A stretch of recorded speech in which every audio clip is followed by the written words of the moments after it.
De 30 minutes sur Alcouma FM. Mesdames et messieurs, c'est l'heure de votre bulletin d'information. Voici le sommaire. Solidarité à Sinthiou Douké, les ONG Ambekoum Life offrent les vivres aux populations. Une distribution de kits alimentaires a été organisée au village de Sinthiou Douké dans le département de Goudiri. Présent cette action humanitaire, le sous-préfet Moussa Samba a évoqué les défis structurels de la zone. Vous aurez sa réaction dans ce journal. Contrôle technique des autocars Serifou. Le ministre fixe un ultimatum au transporteur. Lancement hier mardi 3 mars du contrat robot pour le contrôle technique obligatoire des autocars interurbains de 12 à 19 places. Vous aurez les détails dans ce journal. L'Assemblée nationale a adopté ce mardi également le projet de loi amendé instituant le CNRM. Le ministre Aliou Sall a promis des moyens financiers, techniques et juridiques adaptés à cette nouvelle instance chargée de réguler le paysage médiatique sénégalais à l'ère du numérique avec un pouvoir de contrôle et de sanctions clairement cadré. Et l'actualité va se poursuivre avec la base internationale. C'est tout pour le sommaire. Tout de suite, le développement. 12 heures passées de 31 minutes sur Alcouma FM. Mesdames et messieurs, bienvenue sous l'impulsion de NG Ambekoum et Life, une opération de distribution de alimentaires a eu lieu au village de Sinthiou Douké, situé dans l'arrondissement de Boingel-Bamba, département de Goudiri. Huile, riz et savon ont été offerts à la population présente. Cette action humanitaire, le sous-préfet de la zone, Moussa Samba, a saisi cette tribune pour évoquer les défis structurels auxquels la communauté est confrontée. Écoutons ses propos dans ce texte. L'activité qui nous réunit aujourd'hui entre dans le cadre du projet mis en œuvre par l'ONG Ambekoum dans la région de Tambacounda, spécifiquement dans le département de Goudiri et particulièrement dans l'arrondissement de Boingel-Bamba et la commune de Goudiri. Je couvre les communes de l'arrondissement ainsi que la commune précitée. Ces dernières, dont les principales activités économiques qui sont l'agriculture, l'élevage, la foresterie, subissent des contraintes majeures liées à l'accès difficile à cause des pistes rurales entretenues et la présence de nombreux vallées inondées pendant l'hivernage. Le phénomène de la migration clandestine qui en fait des communes spécifiques à cause du départ forcé des forces productrices de l'agriculture, l'absence de la main-d'œuvre jeune qui réduit les capacités de production et favorise l'insécurité alimentaire des familles laissées sur place, la baisse de la productivité des terres agricoles qui impacte négativement sur les rendements attendus par les familles paysannes. Et cette situation a eu comme conséquence une insécurité alimentaire qui met les ménages en situation difficile. Les familles réduisent les repas et n'ont pas ainsi accès aux produits naturels riches. Compte tenu de tous ces facteurs, la population de cette zone reste extrêmement vulnérable et sans recours. Aussi, le ramadan de cette année 2026 risque d'être très éprouvant pour les ménages de la zone d'intervention. Donc, soutenir ces populations pendant cette période permet d'assurer l'alimentation correcte durant tout le mois de ramadan pour les familles. La radio 107.0 Alcouma FM. Vous venez d'entendre Moussa Samba, le sous-préfet de l'arrondissement de Boingel-Bamba, mardi 3 mars au lancement du compte à rebours, marquant le démarrage officiel de l'opération exceptionnelle de contrôle technique des autocars intervenant de 12 à 19 places, communément appelée Serifou. Le ministre des Transports terrestres et aériens a annoncé qu'aucune dérogation ne sera accordée au-delà du délai fixé au demain à minuit. Yankoba Djemé, qui insistait également sur la rigueur des instructions reçues du Premier ministre, a appelé les transporteurs à se conformer sans délai à cette mesure de sécurité sous peine d'interdiction de circuler sur le territoire national. Écoutons ces propos. J'ai trouvé une dizaine de véhicules juste à l'heure du démarrage, ce qui est assez rassurant quand on sait que le Sénégalais a tendance à choisir de tout faire à la dernière minute. Je rappelle que cette décision que nous avons prise après nous être concertés avec l'ensemble des syndicats, c'est bien une décision qui doit avoir un fort impact sur la sécurité routière, particulièrement constatée, dont l'impact a particulièrement été constaté dans le cadre des transports interurbains. J'ai trouvé quelques chauffeurs avec qui j'ai pu m'entretenir et qui ont compris que ce rappel est une fois à Dakar, une fois le constat fait, une fois la visite technique faite, à travers ce rappel, les véhicules vont continuer à faire leur visite technique dans les régions où ils sont immatriculés. Ensuite, je dois rappeler qu'on aurait pu attendre les prochains 6 mois de visite technique du véhicule, sachant que chacun des véhicules ici rappelés est tenu de passer en visite technique tous les 6 mois, quel que soit son âge. Même un véhicule qui date de 2 mois. Donc qu'on ait fait ce rappel de 2 mois ou pas, dans tous les cas, on allait faire le dispositif lorsque ces véhicules-là allaient passer en visite technique. Ce qui fait que ce rappel que nous avons posé ne pose en réalité sur les épaules des transporteurs, voire des chauffeurs, aucun frais exorbitant ou anormal. Parlons d'abord en cas de conformité, parce que j'estime que tout le monde va se conformer. En cas de conformité, le véhicule va circuler librement, le véhicule va bénéficier de tous les signes distinctifs, c'est-à-dire un hologramme. Éventuellement, je verrai tout à l'heure ce qui a été décidé, parce que techniquement, il subsistait une question, s'il faut qu'on appose sur la carte grise, et je crois que cela a été retenu. Mais tous les signes qui permettent aux forces de l'ordre et de ne pas s'attarder et de ne pas attarder le véhicule dans le cadre des contrôles, parce que les signes visuels seront apposés sur le véhicule. Ça, c'est la bonne nouvelle. Maintenant, si par extraordinaire, il y a des velléités de récalcitrance pour des gens qui ne viennent pas faire le contrôle, ou alors ceux qui viennent faire le contrôle mais sur lesquels on constate des anomalies, le devoir et les impératifs de sécurité qu'on recommande à ce véhicule-là, comme les visites techniques, d'aller revoir sa copie par une seconde lecture pour se refaire et corriger les anomalies et revenir. Si tant est que la personne n'arrive pas à faire le contrôle, mais les services de sécurité,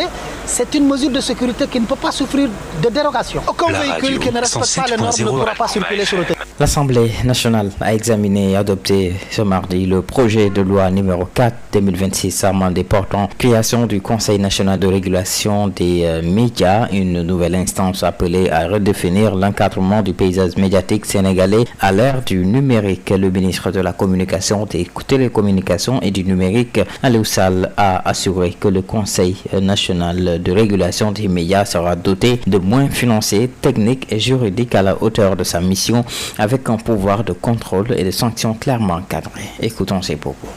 Je tiens d'emblée à saluer la qualité constante du travail parlementaire accompli par votre Assemblée, dont la vigilance contribue à renforcer l'état de droit, la solidité de nos institutions et la vitalité de notre démocratie. Honorable député, la loi numéro 2006-06 du 4 janvier 2006 a institué le Conseil national de régulation de l'audiovisuel CNRA.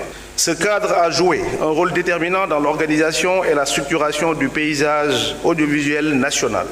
Il a accompagné une phase importante de notre évolution démocratique.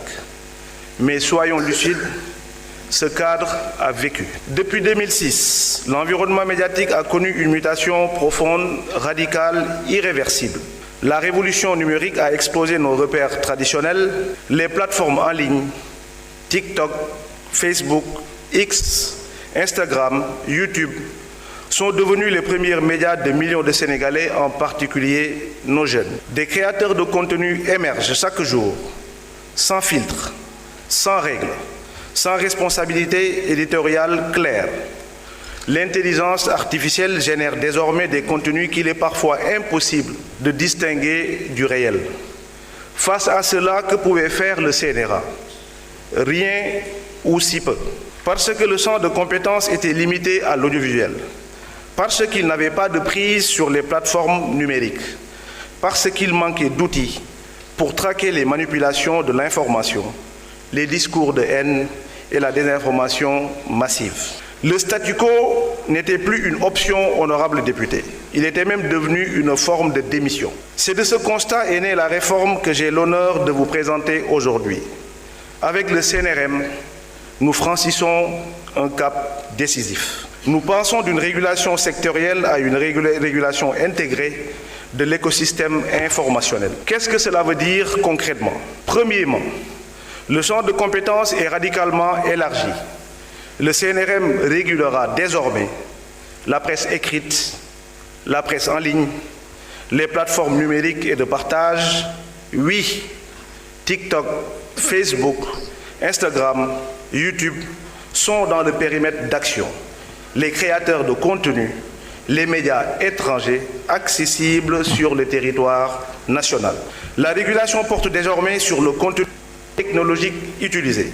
La radio 107.0 Alcouma FM. Le docteur Keba Tamba, nutritionniste, rappelle le rôle fondamental du repas de l'aube, connu localement sous le nom de khud, dans l'équilibre alimentaire pendant le mois sacré. Il met en garde contre la tentation fréquente après une longue journée d'abstinence de consommer des aliments pauvres en eau transformée ou trop sucrés, une habitude qui, selon le spécialiste, peut éprouver sévèrement l'organisme. Des amis à rude éprouvés par le jeûne.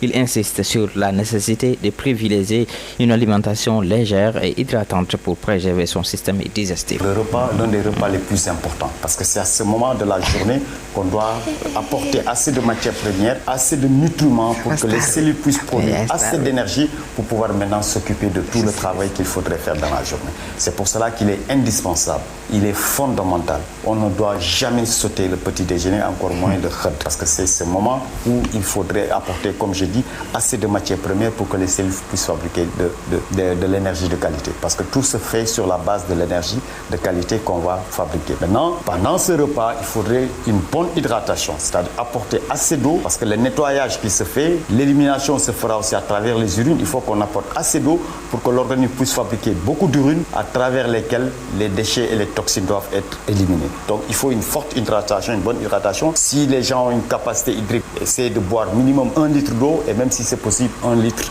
d'eau le matin, ce serait déjà une bonne chose. Deuxième chose aussi, il faut prendre assez d'aliments liquides aussi. Et les aliments liquides les plus indiqués, ce sont les fruits pour le petit déjeuner du matin, ou bien le khud. Mais surtout éviter les aliments sucrés, parce que ce sont ces aliments sucrés qui malheureusement, si vous en prenez, vont créer un pic glycémique, et ce pic glycémique, c'est ça qui explique pourquoi les gens vers 10h, 11h commencent à sentir une fatigue, parce qu'automatiquement l'organisme va réagir devant ce pic glycémique pour faire baisser le taux de sucre, et cette baisse du taux de la glycémie malheureusement va s'accompagner avec une fatigue. Donc le principe majeur, c'est d'éviter les aliments hyper sucrés. Quand je parle d'aliments hyper sucrés, le plus présent dans l'alimentation, c'est le pain. Donc réduire la consommation de pain, réduire aussi le sucre ajouté qu'on met dans les liquides qu'on boit. Et donc tout ça va concourir à améliorer la qualité du petit déjeuner, la qualité du khud, qui va être vraiment une alimentation très vivante qui va apporter assez de micronutriments à partir desquels les cellules vont fabriquer une énergie de qualité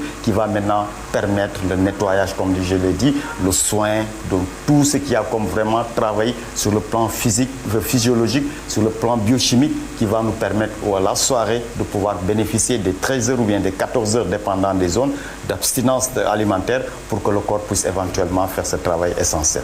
La radio 107.0 Alcouma FM. Le sport.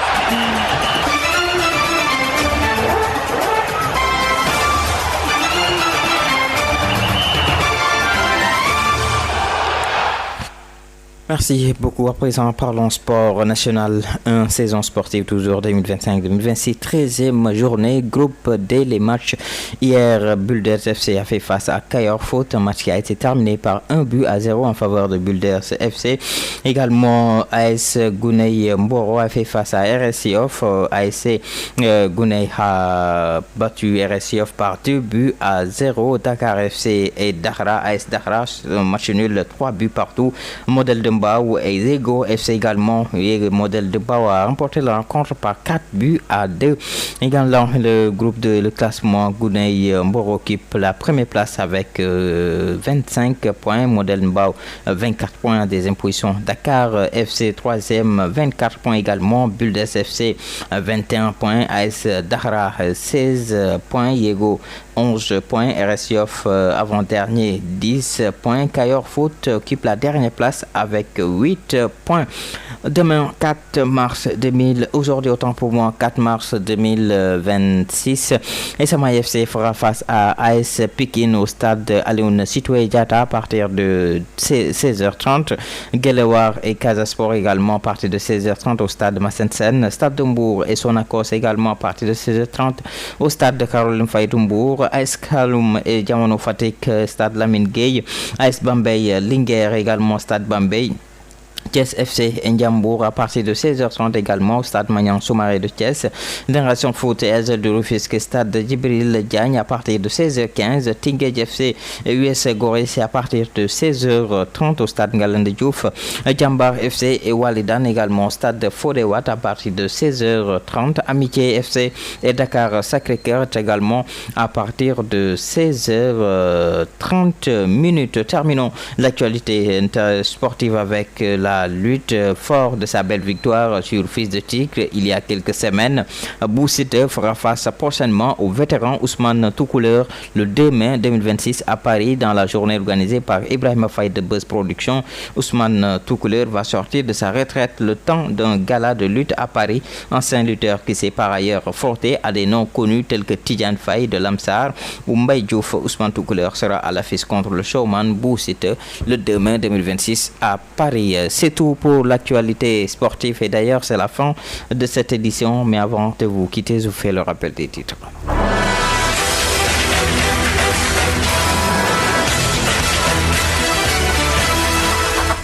Solidarité à Sinthiou Douké, les ONG Ambekoum et l'AF offrent des vivres aux populations et distribution de kits alimentaires a été organisée au village de Sinthiou Douké dans le département de Goudiri. Le sous-préfet Moussa Samba a évoqué les défis structurels de la zone. Vous avez entendu sa réaction dans ce journal. Lancement hier, mardi 3 mars, du compte à rebours pour le contrôle technique obligatoire des autocars interurbains de 12 à 19 places. Le ministre des Transports, Yankoba Diémé, a averti qu'aucune dérogation ne sera accordée au-delà du 2 mai à partir de minuit, conformément aux instructions du Premier ministre. L'Assemblée nationale a adopté également le 3 mars le projet de loi amendé instituant le CNRM. Le ministre Alioune Sall a promis des moyens financiers, techniques et juridiques adaptés à cette nouvelle instance chargée de réguler le paysage médiatique sénégalais à l'ère du numérique avec un pouvoir de contrôle et de sanction encadré. Et l'actualité s'est poursuivie avec la page